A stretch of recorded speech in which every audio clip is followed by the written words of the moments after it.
حج کی 3 قسمیں ہیں۔ اللہ رب العزت فرماتے ہیں وَلِلَّهِ عَلَى النَّاسِ حِجُّ الْبَيْتِ مَنِ اسْتَطَاعَ إِلَيْهِ سَبِيلًا، کہ اس انسان پہ حج فرض ہو جاتا ہے جس کے پاس صاحب حیثیت طاقت ہے۔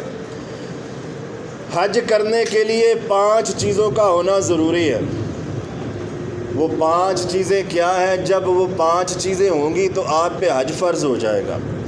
سب سے پہلے آپ کے پاس اسلام ہونا چاہیے، آپ مسلمان ہونے چاہیے، اس کے بعد آپ عاقل ہونے چاہیے، اس کے بعد آپ بالغ ہونے چاہیے، بالغ ہونے کے ساتھ ساتھ آپ آزاد ہونے چاہیے، آزاد غلام نہ ہو، آزاد ہو، اور آزاد ہونے کے ساتھ ساتھ آپ صاحب حیثیت ہو، یعنی آپ کے پاس مال ہو، دولت ہو، اتنی دولت ہو، اتنا مال ہو کہ آپ حج بیت اللہ کے لیے جائیں، وہاں پہ جا کے سفر کر سکیں اور سفر کر کے اچھے طریقے کے ساتھ اللہ رب العزت کی عبادات کر سکیں، اور اتنا مال بھی ہو کہ گھر والوں کو بھی کچھ نہ کچھ دے کے جائے، یہ نہ ہو کہ گھر والے بھوک پیاس سے جو ہے وہ بلک رہے ہوں۔ یہ 5 چیزیں جب آپ کے پاس موجود ہیں تو آپ پہ حج کرنا فرض ہو گیا، پھر کوئی چھوٹ نہیں۔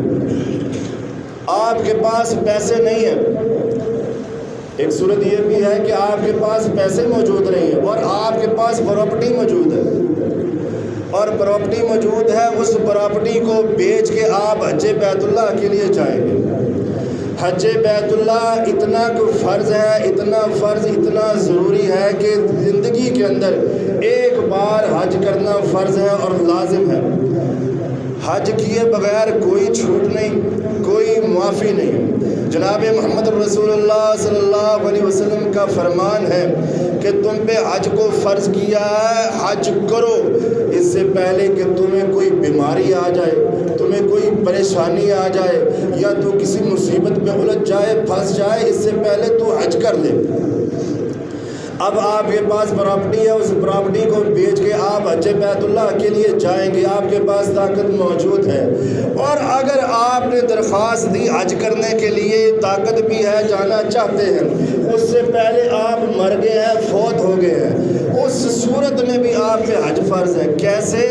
کہ جب آپ دنیا سے چلے گئے، مال دولت تو پیچھے چھوڑ کے گئے نا، اپنا ترکہ وراثت چھوڑ کے گئے ہیں، جب وارثین آپ کی وراثت کو تقسیم کریں گے تب تک تقسیم نہیں کریں گے جب تک اس میں سے وہ حصہ نکال کے نہیں رکھ لیتے جس حصے کے ساتھ انہوں نے حج بیت اللہ کرنا ہے۔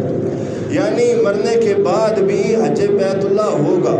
اور اگر اس صورت میں بھی ہے، جناب محمد رسول اللہ صلی اللہ علیہ وسلم کے پاس عورت آئی، کہنے لگی اللہ کے نبی میرے والد محترم اس حالت میں ہے کہ وہ اس طاقت میں پہنچے ہوئے ہیں کہ حج تو کر سکتے ہیں مگر وہ سواری پر نہیں بیٹھ سکتے اور سفر بھی نہیں کر سکتے، کیا ان کی طرف سے میں حج کر سکتی ہوں؟ تو جناب محمد رسول اللہ صلی اللہ علیہ وسلم نے فرمایا نعم، ہاں، اس کی طرف سے حج کر، باپ کی طرف سے حج کر، تب بھی حج ہوگا، اس صورت میں بھی کوئی صورت نہیں، چھوٹ نہیں۔ اب حج جو ہے اس کی کتنی قسمیں ہیں اور جناب محمد رسول اللہ صلی اللہ علیہ وسلم نے کون سا حج کیا؟